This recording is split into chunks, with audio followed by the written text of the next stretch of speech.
tout le travail. Il avait quitté son pays, fil d'Avray dans la Manche, parce que l'ouvrage manquait. Compagnon charpentier, âgé de 27 ans, bon sujet, vaillant, il était resté pendant 2 ans à la chef de sa famille, lui, fils aîné, n'ayant plus qu'à croiser ses bras vigoureux dans le chômage général. Le pain devint rare à la maison. Les 2 sœurs allaient en journée, mais gagnaient peu. Et lui, Jacques Rondel, le plus fort, ne faisait rien parce qu'il n'y avait rien à faire et mangeait la soupe des autres. Alors, il s'était informé à la mairie et le secrétaire avait répondu qu'on trouvait à s'occuper dans le centre. Il était donc parti, muni de papiers de certificat, avec 7 francs dans sa poche et portant sur l'épaule, dans un mouchoir bleu attaché au bout de son bateau, une paire de souliers de rechange, une culotte et une chemise. Et il avait marché sans repos pendant les jours et les nuits par les interminables routes, sous le soleil et sous les pluies, sans arriver jamais à ce pays mystérieux où les ouvriers trouvent de l'ouvrage. Il s'entêta d'abord à cette idée qu'il ne devait travailler qu'à la charpente puisqu'il était charpentier. Mais, dans tous les chantiers où il se présenta, on répondit qu'on venait de congédier des hommes, faute de commandes, et il se résolut, se trouvant à bout de ressources, à accomplir toutes les besognes qu'il rencontrerait sur son chemin. Donc, il fut tour à tour terrassier, valet d'écurie, scieur de pierre. Il cassa des bois, ébrancha des arbres, creusa un puits, mêla des mortiers, lia des fagots, garda des chèvres sur une montagne. Tout cela moyennant quelques sous, car il n'obtenait de temps en temps 2 ou 3 jours de travail qu'en se proposant à vil prix pour tenter l'avarice des patrons et des paysans. Et maintenant, depuis 1 semaine, il ne trouvait plus rien. Il n'avait plus rien et il mangeait un peu de pain grâce à la charité des femmes qu'il implorait sur le seuil des portes, en passant le nom des routes. Le soir tombé, Jacques Rondel harassé, les jambes brisées, le ventre vide, l'âme en détresse, marchait nu-pieds sur l'herbe au bord du chemin, car il ménageait sa dernière paire de souliers, l'autre n'existant plus depuis longtemps déjà. C'était un samedi vers la fin de l'automne. Des nuages gris roulaient dans le ciel lourd et rapide sous la poussée du vent qui sifflait dans les arbres. On sentait qu'il pleuvrait bientôt. La campagne était déserte à cette tombée du jour, la veille d'un dimanche. De place en place, dans les champs, s'élevaient pareils à des champignons jaunes monstrueux, des meules de paille égrenées. Et les terres semblaient nues, étant ensemencées déjà pour l'autre année. Rondel avait faim. Une faim de bête, une de ces faims qui jettent les loups sur les hommes. Exténué, il allongeait les jambes pour faire moins de pas, et, la tête pesante, le sang bourdonnant aux tempes, les yeux rouges, la bouche sèche, il serrait son bâton dans sa main avec l'envie vague de frapper à tour de bras sur le premier passant qu'il rencontrerait, rentrant chez lui manger la soupe. Il regardait des bords de la route, avec l'image dans les yeux, des pommes de terre défouies, restées sur le sol retourné. S'il en avait trouvé quelques-unes, il eût ramassé du bois mort et fait un petit feu dans le fossé, et bien souper, ma foi, avec le légume chaud et rond, qui lui tenait d'abord brûlant dans ses mains froides. Mais la saison était passée. Il devait, comme la veille, ronger une betterave crue arrachée dans un sillon. Depuis 2 jours, il parlait haut, en allongeant le pas sous l'obsession de ses idées. Il n'avait guère pensé jusque-là, appliquant tout son esprit, toutes ses simples facultés à sa besogne professionnelle. Mais voilà que la fatigue, cette poursuite acharnée d'un travail introuvable, les refus, les rebuffades, les nuits passées sur l'herbe, le jeûne, le mépris qu'il sentait chez les sédentaires pour le vagabond, cette question posée chaque jour. Pourquoi ne restez-vous pas chez vous? Le chagrin de ne pouvoir occuper ses bras vaillants, qu'il sentait pleins de force, le souvenir des parents demeurés à la maison et qui n'avaient guère de sous non plus, l'emplissait peu à peu d'une colère lente, amassée chaque jour, chaque heure, chaque minute, et qui s'échappait de sa bouche, malgré lui, en phrases courtes et grondantes. Tout en trébuchant sur les pierres qui roulaient sous ses pieds nus, il grognait. « Misère, misère, tas de cochons, laissez crever de faim un homme, un charpentier, tas de cochons. Pas 4 sous, pas 4 sous. Là qu'il pleut, tas de cochons. » Il s'indignait de l'injustice du sort et s'en prenait aux hommes, à tous les hommes, de ce que la nature, la grande mère aveugle, est inéquitable, féroce et perfide. Il avait fait péter les dents serrées. Tas de cochons. En regardant la mince fumée grise qui sortait des toits à cette heure du dîner. Il semble réfléchir à cette autre injustice humaine, celle-là, qui se nomme violence et vol. Il avait envie d'entrer dans une de ces demeures, d'assommer les habitants et de se mettre à table à leur place. Il disait « J'ai pas le droit de vivre maintenant, puisqu'on me laisse crever de faim. Je ne demande qu'à travailler pourtant. Tas de cochons. » Et la souffrance de ses membres, la souffrance de son ventre, la souffrance de son cœur lui montait à la tête comme une ivresse redoutable et faisait naître en son cerveau cette idée simple. J'ai le droit de vivre puisque je respire, puisque l'air est à tout le monde. Alors donc, on n'a pas le droit de me laisser sans pain. La pluie tombait fine, serrée, glacée. Il s'arrêta et murmura « Misère, encore un mois de route avant de rentrer à la maison. » Il revenait en effet chez lui maintenant, comprenant qu'il trouverait plutôt à s'occuper dans sa ville natale, où il était connu, en faisant n'importe quoi, que sur les grands chemins où tout le monde le suspectait. Puisque la charpente n'allait pas, il deviendrait de manœuvre, gâcheur de plâtre, terrassier, casseur de cailloux. Quand il ne gagnerait que 20 sous par jour, ce serait toujours de quoi manger. Il noua autour de son cou ce qui restait de son dernier mouchoir, afin d'empêcher l'eau froide de lui couler dans le dos et sur la poitrine. Mais il sentit bientôt qu'à traverser déjà la mince toile de ses vêtements, il jeta autour de lui un regard d'angoisse, d'être perdu, qui ne sait plus où cacher son corps, où reposer sa tête, qui n'a pas un abri par le monde. La nuit venait, couvrant d'ombre les champs. Il aperçut au loin, dans un pré, une tache sombre sur l'herbe, une vache. Il enjamba le fossé de la route et alla vers elle, sans trop savoir ce qu'il faisait. Quand il fut au pré, elle leva vers lui sa grosse tête et il pensa « Si seulement j'avais un pot, je pourrais boire un peu de lait. » Il regardait la vache et la vache le regardait. Puis soudain, lui lançant dans le flanc un grand coup de pied, « Debout !» dit-il. La bête se dressa lentement, laissant pendre sous elle sa lourde mamelle. Alors l'homme se coucha sur le dos, entre les pattes de l'animal, et il put, longtemps, pressant de ses 2 mains le pic gonflé, chaud, et qui sentait l'étable. Il but tant qu'il restait du lait dans cette source vivante. Mais la pluie glacée tombait plus serrée, et toute la plaine était nue, sans lui montrer un refuge. Il avait froid.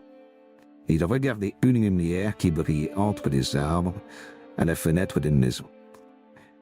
La vache s'était recouchée lourdement. Il s'assit à côté d'elle, en lui flattant la tête, reconnaissant d'avoir été nourri. Le souffle épais et fort de la bête, sortant de ses naseaux, comme 2 jets de vapeur dans l'air du soir, passait sur la face de l'ouvrier qui se mit à dire Tu n'as pas froid là-dedans, toi. Maintenant, il promenait ses mains sur le poitrail, sous les pattes, pour y trouver de la chaleur. Alors une idée lui vint, celle de se coucher et de passer la nuit contre ce gros ventre tiède. Il chercha donc une place pour être bien et posa juste son front contre la mamelle puissante qu'il avait abreuvée tout à l'heure. Puis, comme il était brisé de fatigue, il s'endormit tout à coup. Mais plusieurs fois, il se réveilla, le dos ou le ventre glacé, selon qu'il appliquait l'un ou l'autre sur le flanc de l'animal. Alors il se retournait pour réchauffer et sécher la partie de son corps qui était restée à l'air de la nuit. Et il se rendormait bientôt de son sommeil accablé. Un coq chantant le mit debout. L'aube allait paraître. Il ne pleuvait plus, le ciel était pur. La vache se reposait, le mufle sur le sol. Il se baissa, en s'appuyant sur ses mains, pour baiser cette large narine de chair humide, et il dit « Adieu, ma belle. À une autre fois.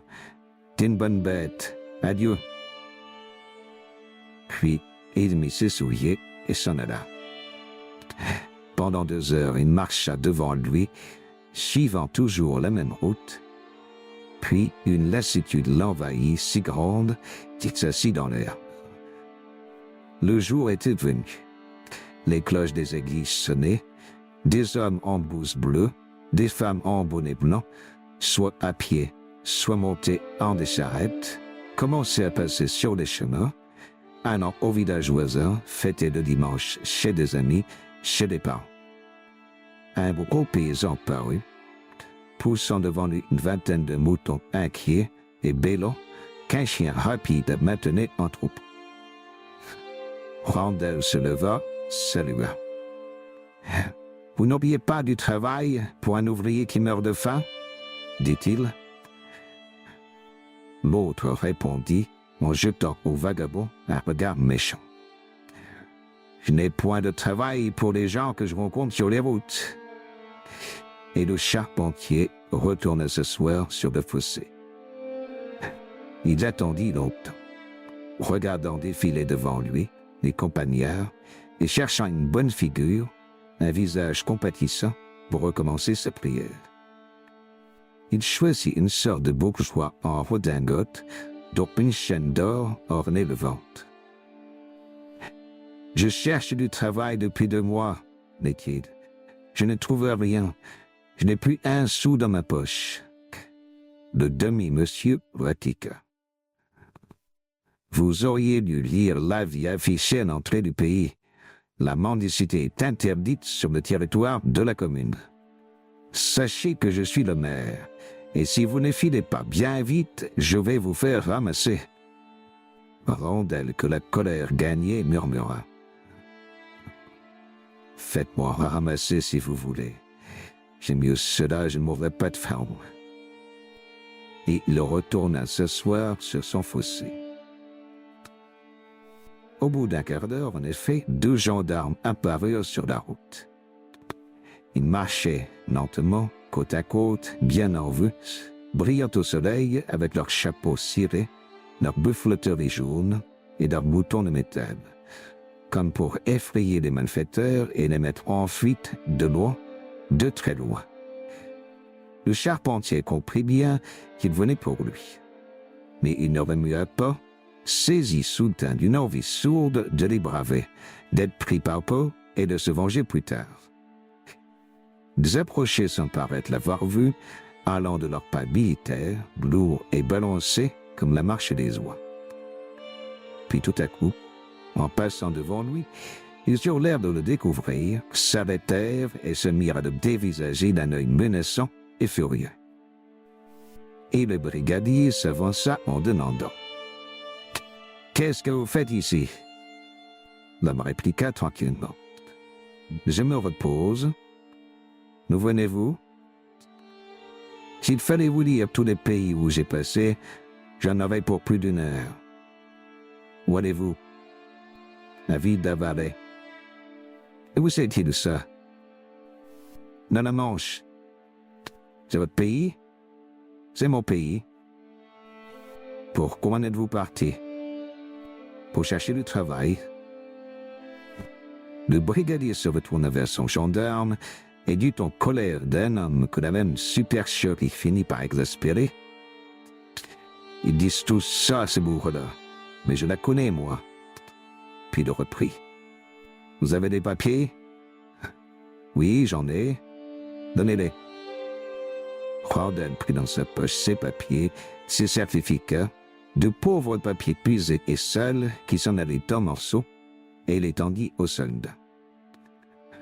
L'autre les éplia en ânonnant, puis constatant qu'ils étaient en règle, il les rendit avec l'air mécontent d'un homme qu'un plumelat vient de jouer.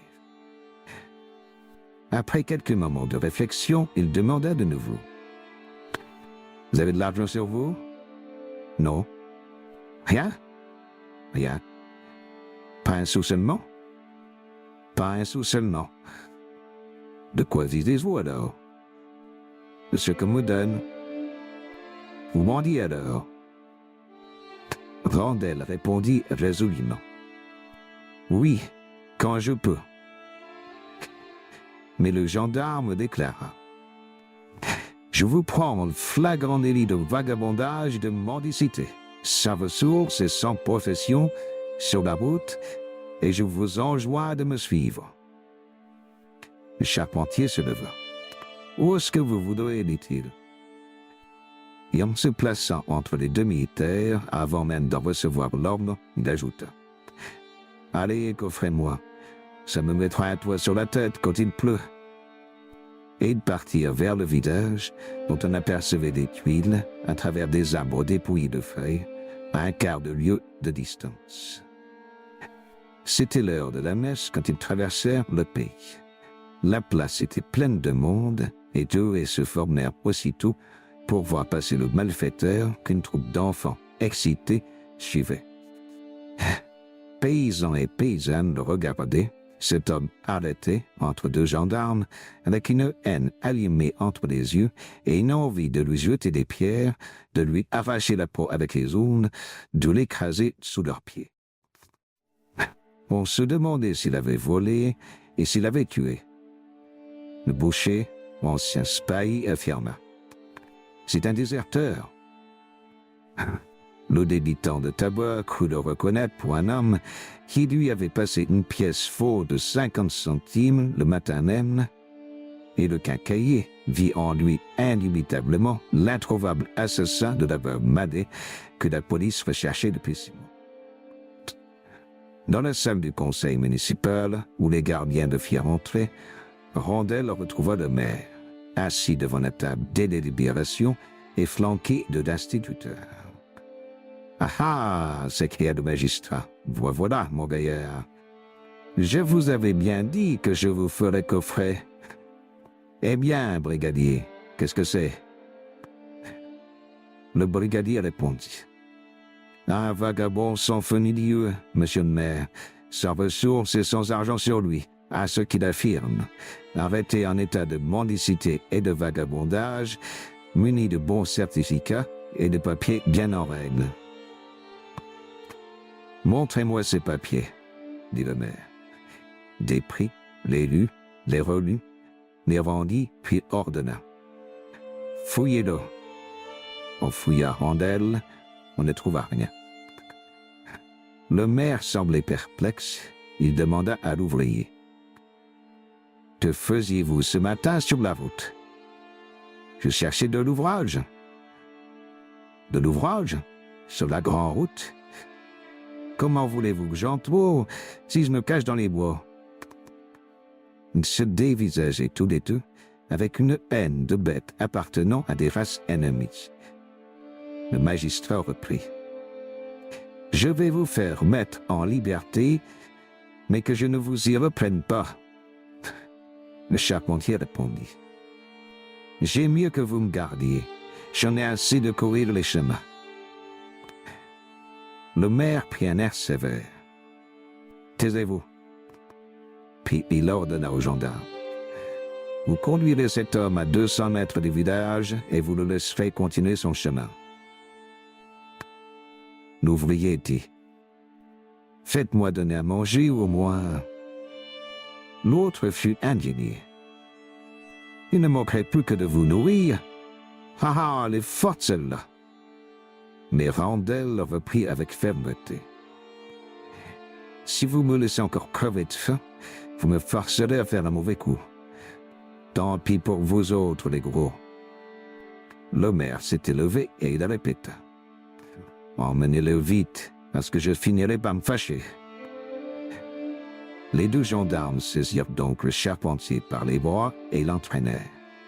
Il se laissa faire, on retraversa le village, se retrouva sur la route, et les deux hommes l'ayant conduit à 200 mètres de la borne kilométrique, le brigadier déclara « Voilà, filez, et que je ne vous revoie point dans le pays, ou bien vous aurez de mes nouvelles. »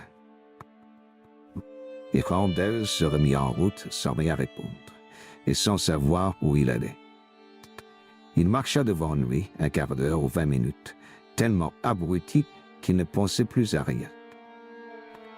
Mais soudain, en passant devant une petite maison dont la fenêtre était entr'ouverte, une odeur de pot-au-feu lui entra dans la poitrine et l'arrêta net devant ce logis. Et tout à coup, la faim, une faim féroce, dévorante, affolante, le souleva, faillit le jeter comme une brute contre les murs de cette demeure. Il dit tout haut d'une voix grondante. « Nom de Dieu, faut qu'on m'ordonne cette fois. » Il se mit à heurter la porte à grands coups de son bâton. Personne ne répondit. Il frappa plus fort, criant « Hey, là-dedans, les gens, hey, ouvrez !» Rien ne remua. Alors, s'approchant de la fenêtre, il la poussa avec sa main, et l'air enfermé de la cuisine, l'air tiède plein de senteurs, de bouillon chaud, de viande cuite et de soupe, s'échappa vers l'air froid du dehors. D'un saut, le charpentier fut dans la pièce. 2 couverts étaient mis sur la table. Les propriétaires, partis sans doute à la messe, avaient laissé sur le feu leur dîner, un bon bouilli du dimanche, avec la soupe grasse aux légumes. Un pain frais attendait sur la cheminée, entre 2 bouteilles qui semblaient pleines. Randel d'abord se jeta sur le pain, le cassa avec autant de violence que s'il eût étranglé un homme, puis il se mit à le manger voracement par grandes bouchées vite avalées. Mais l'odeur de la viande, presque aussitôt, l'attira vers la cheminée, et ayant ôté le couvercle du pot, il y plongea une fourchette et fit sortir un gros morceau de bœuf lié d'une ficelle. Puis il prit encore des choux, des carottes, des oignons, jusqu'à ce que son assiette fût pleine. Et l'ayant posé sur la table, il s'assit devant, coupa le bouilli en 4 parts et dîna comme s'il eût été chez lui. Quand il eut dévoré le morceau presque entier, plus une quantité de légumes, il s'aperçut qu'il avait soif et il alla chercher une des bouteilles posées sur la cheminée. À peine vit-il le liquide en son verre qu'il reconnut de l'eau de vie.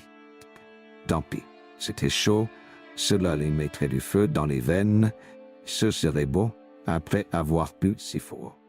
Et il but. Il trouva cela bon en effet, car il en avait perdu l'habitude. Il s'en versa de nouveau un plein verre qu'il avala en 2 gorgées. Et presque aussitôt, il se sentit gai, réjoui par l'alcool, comme si un grand bonheur lui avait coulé dans le ventre. Il continuait à manger, moins vite, en mâchant lentement, et trempant son pain dans le bouillon. Toute la peau de son corps était devenue brûlante, le front surtout, où le sang battait. Mais soudain, une cloche tinta au loin.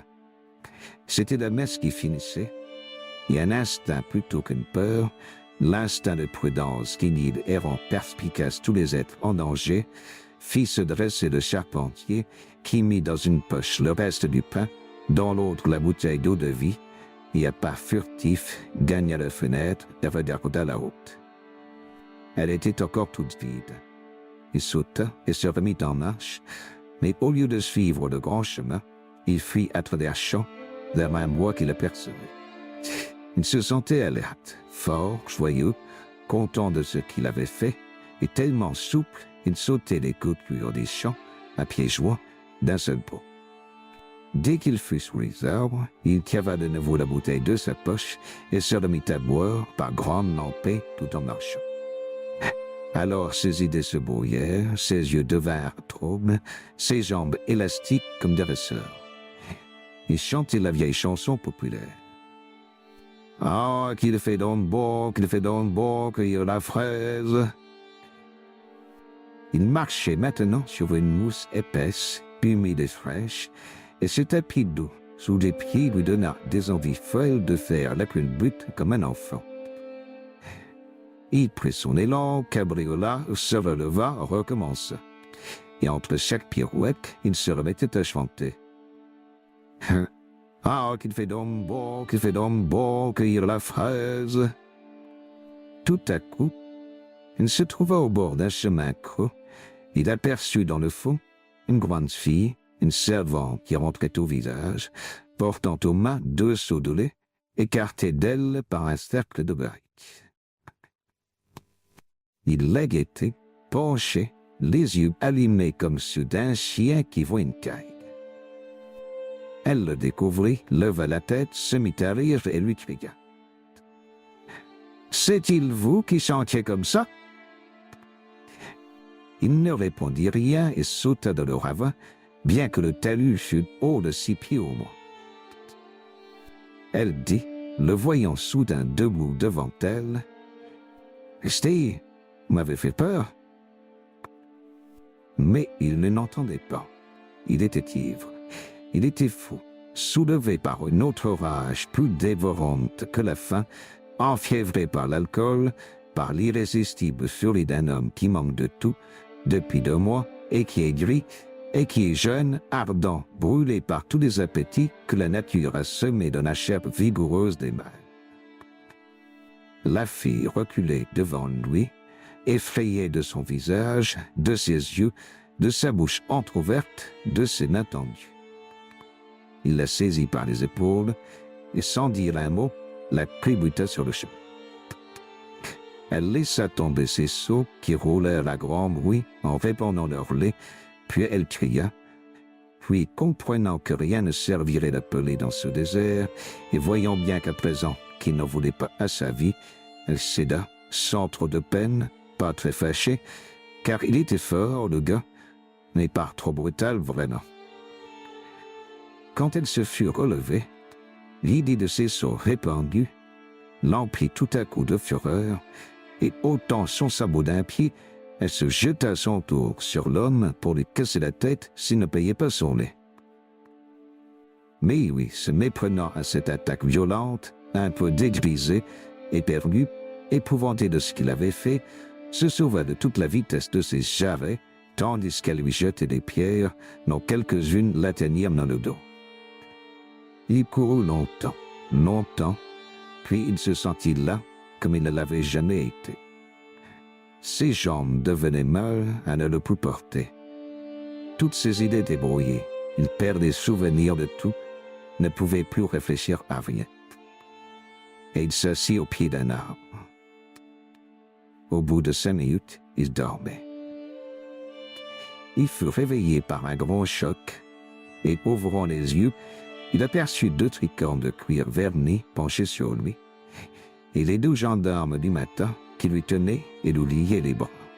« Je savais bien que je te repasserais, » dit le brigadier Goguenard. Randel se leva sans répondre un mot. Les hommes le secouaient, prêts à le redoyer s'il faisait un geste, car il était leur proie à présent. Il était devenu du gibier de prison, capturé par ces chasseurs de criminels qui ne le lâcheraient plus. « En route !» commanda le gendarme. Ils partirent. Le soir venait, étendant sur la terre un crépuscule d'automne lourd et sinistre. Au bout d'une demi-heure, ils atteignirent le village. Toutes les portes étaient ouvertes, car on savait les événements. paysans et paysannes, soulevés de colère, comme si chacun eût été volé, comme si chacune eût été violée, voulaient voir rentrer le misérable pour lui jeter des injures. Ce fut une huée qui commença à la première maison pour finir à la mairie, où le maire attendait aussi venger lui-même de ce vagabond. Dès qu'il l'aperçut, il cria de loin. « Ah, mon gaillard, nous y sommes !» Il se frottait des mains, content, comme il était rarement. Il reprit. « je l'avais dit, venez encore le voyant sur la route. » Puis avec un redoublement de joie. « Ah, Gredin, ah, Saint Gredin, tu tiens tes 20 ans, mon gaillard !»